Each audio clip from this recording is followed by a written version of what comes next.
दूसरे की थाली में घी ज्यादा दिखता है, कहावत है ना। तो उसी कहावत से प्रेरित होकर ये कहानी सुने। मीरा अपनी सहेली सीमा से कहती है, क्या रे सीमा, तेरे जैसी सास भगवान सबको दे। कोई रोक टोक नहीं, कोई बोलियां नहीं, आराम से रहती है और आराम से रहने देती है। एक मेरी सास है। माना कोई रोक टोक नहीं है, लेकिन दूसरी कई परेशानियां हैं जो मेरी सास के साथ है, तू नहीं समझेगी। चल अच्छा रखती हूँ, ननद आई है, उसकी खातिरदारी करनी है। मीरा सीमा की सास से काफी इम्प्रेस रहती है। फिर एक दिन सीमा मीरा के घर किसी काम से जाती है। मीरा की सास कहती है, हाँ भाई सीमा, क्या करने आई है? घर में कोई काम धाम नहीं है क्या? सीमा को तो शौक लगता है, ऐसे कोई कैसे बोल सकता है। आंटी, मैं कौन सा कुछ लेने आई हूँ, देने ही तो आई हूँ। ये अचार बनाया था। तभी मीरा आ जाती है। अरे तू अचार लाई है? तेरी सास ने कुछ कहा नहीं? यहाँ मेरे घर पर तो सामान सड़ जाए, लेकिन मेरी सास मजाल है किसी को चवन्नी भी देने दे। अरे क्यों ना बचाऊं चवन्नी, मेरे बेटे की मेहनत की कमाई है। तेरे भरोसे रहूं तो सब लुटा दे। अब ले ले अचार उससे और दफा कर। मीरा सीमा से अचार लेकर उसे बाहर तक छोड़ने जाती है। अरे यार, तेरी सास तो बहुत अच्छी है। क्या बात कर रही है? कितनी तो बेइज्जती करती तेरी, लेकिन फिर भी तुझे मेरी सास अच्छी लगी। मेरे घर आजा कभी, मेरी सास को देखेगी ना तब पता चलेगा। अरे इससे ज्यादा बुरा क्या हो सकता है। जरूर आऊंगी मैं तेरे घर, लेकिन मैं कुछ लेकर नहीं आ सकती। हाँ, देख रही है ना मेरी सास का हाल। हाँ हाँ, कुछ न लाना, मैं तो कहती हूँ खाली झोला ले आना बस।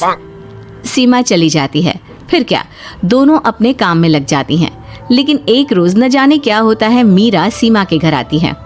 सीमा की सास कहती है, अरे सीमा, देख तो कौन आया है, तेरी सहेली मीरा। मीरा, आज कैसे यहाँ पर? आजा आजा। और ये हाथ में क्या है तेरा? क्या मतलब? कुछ नहीं आंटी जी, ये तो खाली थैला है। वो क्या है ना, मंडी जा रही थी तो सोचा मीरा से मिलती चलूं। अरे काहे को मंडी जाना, कल ही मेरा बेटा सब्जी लेकर आया है। अरे मीरा, जरा सीमा का ये थैला तो भर दे। मीरा घबरा जाती है। अरे नहीं नहीं माँ जी, बिल्कुल नहीं, मैं कुछ नहीं ले सकती। हम लोग ना अलग सब्जियां खाते हैं। खैर, मीरा सब्जी तो नहीं लेती, लेकिन सीमा की सास तो न जाने क्यों कद्रदान हुई रहती है। अरे मीरा, जरा चिकन मटन बना ले, तेरी सहेली आई है।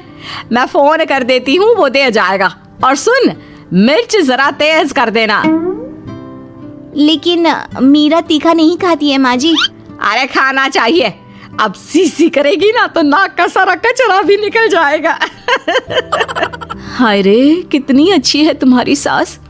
हाँ, तभी आसपास के सारे यहाँ खड़े हो जाते हैं सुबह से ही। अभी 2 मिनट रुक ना, खुद पता चल जाएगा। तभी पड़ोसन आती है।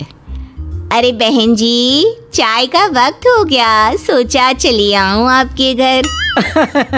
अरे क्यों नहीं क्यों नहीं, वो क्या है ना, बहू की सहेली आई है तो चिकन बन रहा है, वो भी लेती जाना।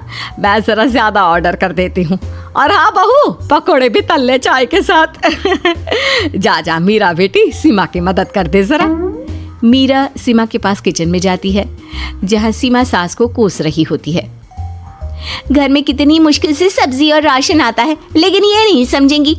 अरे पिछले महीने भी 2 बार राशन लाना पड़ा था, लेकिन ये है कि सच्ची यार, फिर भी तू लकी है। तेरी सास कम से कम मेरी सास की तरह तो नहीं है। मीरा कुछ देर रहकर वहां से चली जाती है। दोनों बहुएं किसी तरह सास के साथ दिन काट रही थी कि एक दिन सीमा कहती है, नहीं नहीं माँ जी, बस करिए, तंग आ गई हूँ मैं आपसे। मैं अब आपके साथ नहीं रह सकती। एक बार, बस एक बार आप मेरी सहेली मीरा की सास की तरह बनकर देखिए। अरे कितनी अच्छी इंसान है वो, कितना सोचती है घर के लिए। दूसरी तरफ मीरा, माँ जी कैसी हैं आप? कुछ तो सोचा करिए, समाज नाम की भी कोई चीज होती है। बस एक बार मेरी सहेली सीमा की सास की तरह बनकर देखिए। अरे कैसे जी जाती है जिंदगी, उन्हीं से पता चलेगा। दोनों की सास को आता है गुस्सा। अरे भाई, कोई छोटे बच्चे तो है नहीं जो किसी के साथ तुलना कर दे और वो कुछ ना कहे। मीरा की सास कहती है, मुझे तो सीमा के पास ही छोड़ा। सीमा की सास कहती है, तू ना मुझे मीरा के पास ही छोड़ दे। दोनों एक दूसरे से सलाह करती हैं और सासों का किया जाता है आदान प्रदान यानी एक्सचेंज। अगली सुबह मीरा की बदली हुई सास। अरे मीरा, मेरी बेटी आ रही है। मीरा को तो आदत थी कि घर का कोई भी आए दमड़ी ना निकले, ना कुछ बनाना ना कोई लेन देन। अच्छा माँ जी ठीक है, कोई बात नहीं। अरे कैसा कोई बात नहीं, अरे लाओ 16 तरह के पकवान और ननद को देने के लिए सीधा निकालो। सीधा समझती हो ना? देना लेन देन? अरे माँ जी कैसी बात कर दी, इस घर में जो कोई कुछ भी ले आए, लेकिन मजाल है घर की चवन्नी भी कहीं चली जाए। अरे ये तो परंपरा ही नहीं है इस घर की। बाकी खाना हो तो रोटी दाल बना देती हूँ। रोटी दाल तो मेरी बेटी दुख में भी नहीं खाती, तो मायके में क्यों खाए। मैं अभी चिकन मटन पनीर और दाल ऑर्डर कर रही हूँ, सब बना देना। लेकिन मेरी तो आदत ही नहीं है इतना सारा खाना बनाने की। नहीं नहीं माँ जी, मुझे तो माफ करें। अरे कैसी बात कर रहे हैं, तेरी सास की बेटी नहीं आती थी क्या? आती थी ना, खूब आती थी, लेकिन मजाले की सास कुछ एक्स्ट्रा कर दे। माँ जी देखिए मेरी तो ये आदत नहीं है। दूसरी तरफ सीमा। माँ जी वो मेरे मायके से लोग आ रहे हैं, तो मैं जरा उन लोगों के लिए कुछ बना लेती हूँ। क्यों क्यों बना लेती हो? दाल रोटी बनी है ना, साथ में अचार रख देना। वैसे आ क्यों रहे हैं बेटी के घर?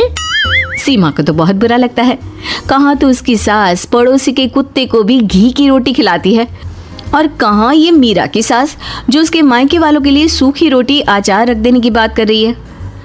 वो मेरी भाभी आई है ना, नई नई, तो शादी के बाद भाई पहली बार आ रहा है।